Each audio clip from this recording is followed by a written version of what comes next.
Headlines. Ahead tonight, thousands of homes still without power as the clean-up begins from Cyclone Ului.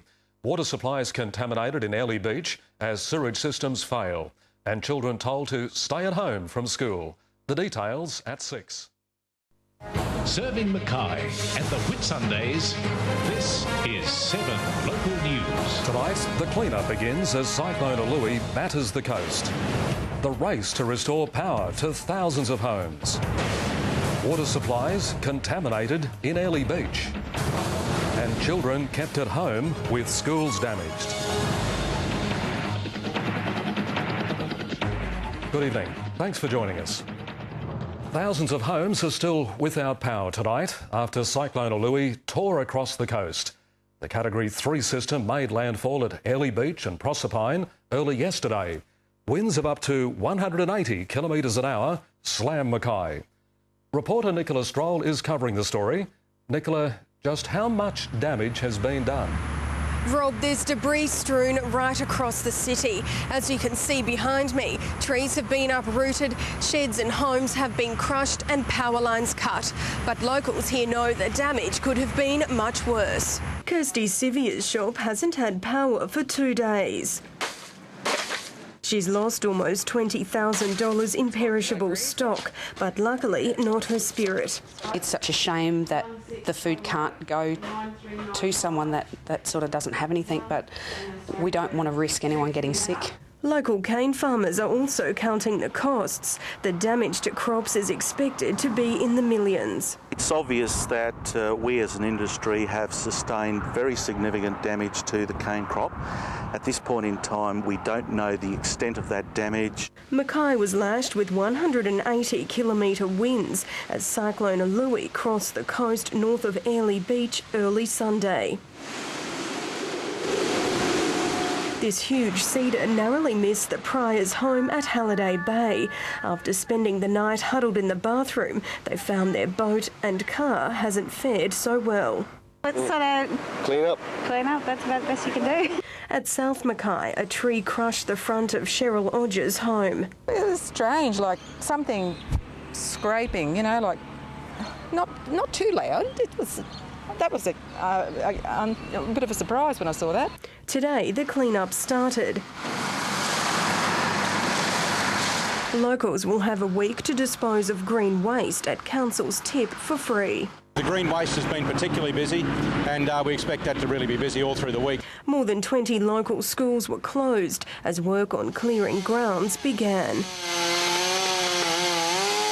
Some could remain closed for days. 30,000 homes are still without power. Locals took advantage of the businesses that did.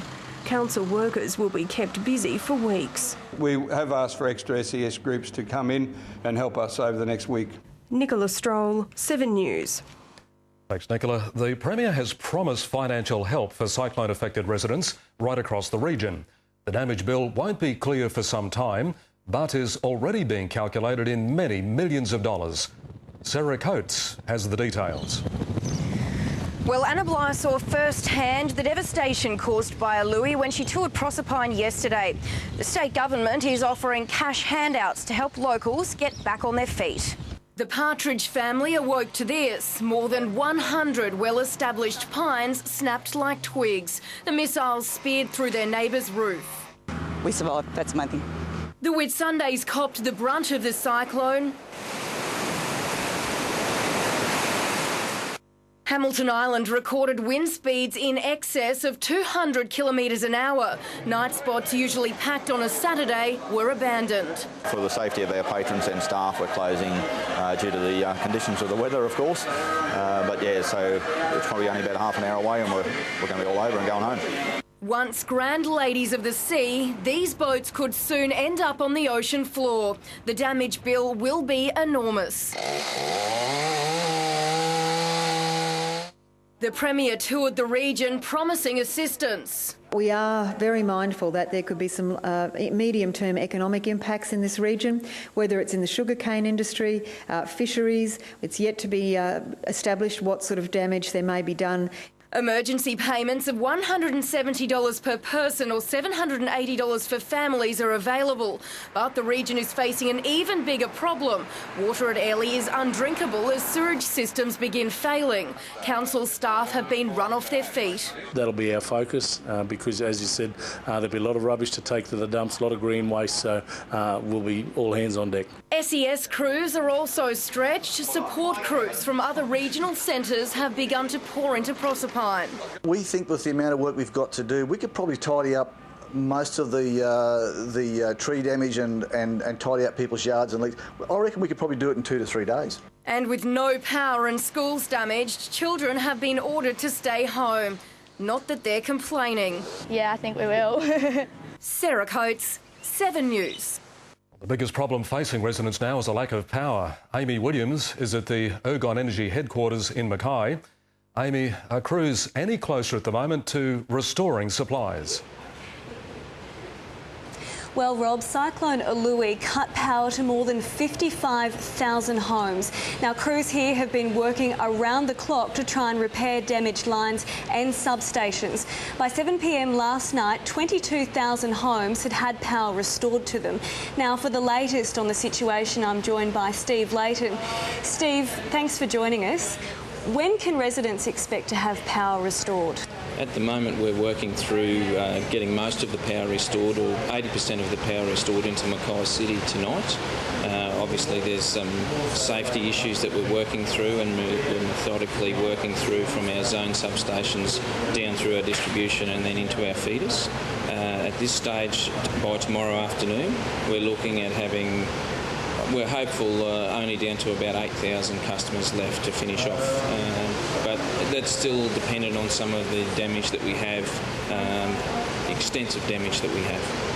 Now, are extra crews being brought in from elsewhere to try and help with this situation? Yes, there's been a fair amount of crews.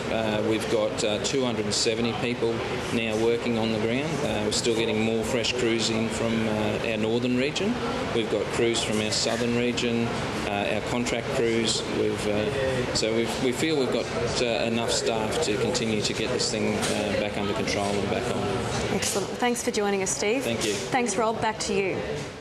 Thanks very much, Amy. Amy Williams reporting there. Well, police are hunting a group of thieves who robbed a local jewellery store during the cyclone. Owners of the Nebo Road store arrived yesterday morning to find it had been broken into and set alight. The damage has made it difficult to determine what was stolen. Anyone with information is asked to call Crime Stoppers. Local seafood retailers have warned customers not to expect fresh fish this Easter. The Seafood Industry Association claims Cyclone Ului has cost trawler operators hundreds of thousands of dollars, with boats forced to remain in port since the season opened 3 weeks ago. Jane Jesberg, 7 News. 7 Local News weatherman Livio Regano has been monitoring Ului's progress.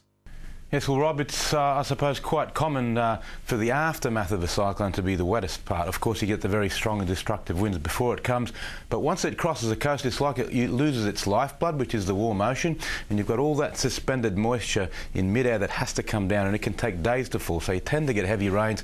We're probably on the cusp of the end now because the cyclone, or ex-cyclone, is continuing to move inland. Probably tomorrow we'll find it's in the Northern Territory and will disappear altogether, and once that happens, one last surge of rain tonight. Some pretty heavy falls still expected around the Central Highlands, coalfields and parts of the Central Coast, but I think we'll find tomorrow morning the rain will start to break, although as soon as the sun creeps into the gaps we'll start to see storms mushrooming all over the place, so it won't go away straight away. And to add insult to injury, we do have a little bit more wind coming with the next high moving into the Bight on Wednesday, but it won't be destructive at least. Thanks, Rob.